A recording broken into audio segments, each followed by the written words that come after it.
Hello, we are the Fantastic Five, and we'd like to present to you Go Audio. I'm a current sophomore at Mountain View High School, and every day I juggle 5 honors and AP classes, piano lessons, clubs, and other extracurricular activities. But I wish I could use my commute time more effectively. Rereading my textbooks can get pretty boring really quickly, and, you know, if I could just study on the go, it'd be much more convenient. Traditional study methods taught in schools target only visual learners, and we students need a fun, innovative way to learn. We thought about this problem and created Go Audio. I can record myself explaining, say, meiosis, and then organize it with other similar topics. Go Audio lets me name audio files and then sort them into broader categories. Then I can listen to my notes on the way to school or while waiting for a friend, because I always have my phone with me. This is a great, fun use of mobile technology. And as an audio learner, this app would be amazing. During our research, we found that out of the 21 million teenagers in the U.S., 7.1 million of those are smartphone users. We also conducted a survey at our high school in which 55 students responded. 37% of those indicated themselves as auditory learners. So we concluded that our estimated market size would be about 2.6 million student users. So, how are we going to make money? We decided that once the app is downloaded, an hour of auditory recording data is going to be free. And once that hour is used up, we are going to charge a 99-cent fee per month to the user for unlimited recording data. As for competition, we know that we do have competition in this grand market, but however, we found that our focus is very different than those of our competitors. Go Audio is all about personalization and mobility and creating a fun and easy and customizable way to study on the go. And as for publicity, we plan to invest in presentations at high schools and colleges and through word of mouth and advertisements on popular social networking sites. We hope to get more traction in our future market. So we have a big future ahead of us. Although Go Audio focuses mostly on auditory learners, we want to expand towards all learners. We want to give users the options to download pictures, diagrams, and concept maps to go with their audio recordings. We also want to utilize the phone's speech-to-text and text-to-speech functionality to give users even more options when trying to find their way to learn. We don't want to lose our users' data, so we'll back it up on a central database so they can retrieve it anywhere at any time. We also want to add a share button, so if you create a really awesome concept map that you want to share with your friends, this button will allow you to do that.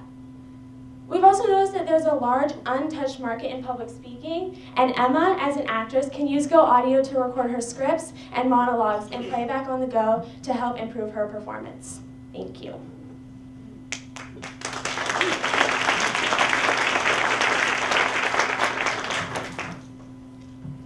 So when do you do the recording?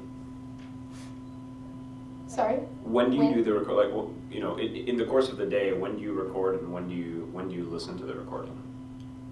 Well, we were thinking that because for now it's mostly focused on recording notes. It would probably be after school, so you know, around 3 or 4 or 5, when kids or high school students are most likely working on their homework. And then as for listening back, it would be any time of the day. It could be in your commute to school, it could be during lunch, during brunch, hopefully not during class. And that's the one great thing about this app, is that it's so mobile that you can listen to it any time that you want. So you kind of mentioned a little bit in the end in your future ideas about like leveraging social and letting you like share with your friends and things like that. One of the things that we've learned is that people are very lazy and they tend to like not do stuff that you want them to do. How can you, like, do you have any ideas around how to leverage like the other students in the class to somehow make the app more valuable to one person? Well, we find like in class, especially if we have the same teacher with our friends, we like to work together to study, because that way if one person doesn't get it, normally easier to talk to one of your classmates or peers than go to the teacher to ask for help. So then we could just collaborate that way. And we also know that kids will do great deeds for good notes. So that's being able to share your notes, especially if they're good notes, is really helpful for all. So maybe there should be some sort of market where like the good note taker can sell his notes to the rest of the class or something. I don't know. Nice. Okay. So I remember when I was studying for classes, I would cram a lot, and I would pretty much just study, once, and then kind of like try to retain everything in my head, go into the class, write down my answers and go away. In this process, you're kind of asking people to study once and then review. So I guess my question is, what do you think the challenges are, and why do you think what features in your app will really help that? I think that what a lot of us do, like cramming, you said, kind of stores it just in your short-term memory. But if you're listening to these audio files, like just whenever you can, I think it stores it in your long-term memory. And so that way it makes it a lot easier to study. We were also planning on synchronizing it with iTunes or GarageBand, in which you can edit it later on and then download it to your iPod, which a lot of people have an iPod.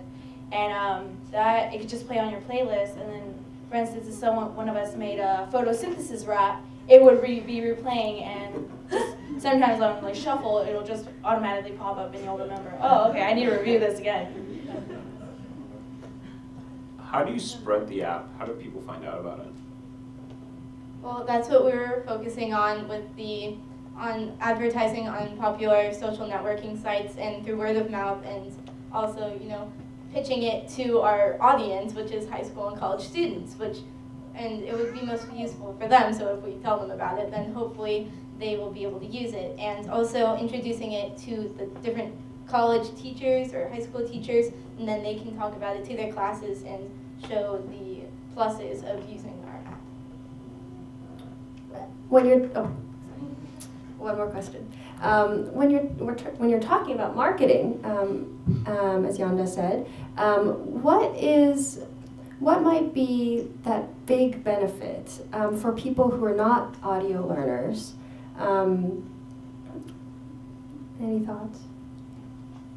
Well, it was in our future plans. We can add pictures and diagrams and concept maps to go along with the audio, so it's more expanded and you have more choices when you're trying to find your way of learning. It's not just focused on audio. It's also great for really busy students, and I know like most of us here are probably involved in a lot of extracurriculars, a lot of honors classes, and so just having something that can make any time a study opportunity, I think is like invaluable to busy students.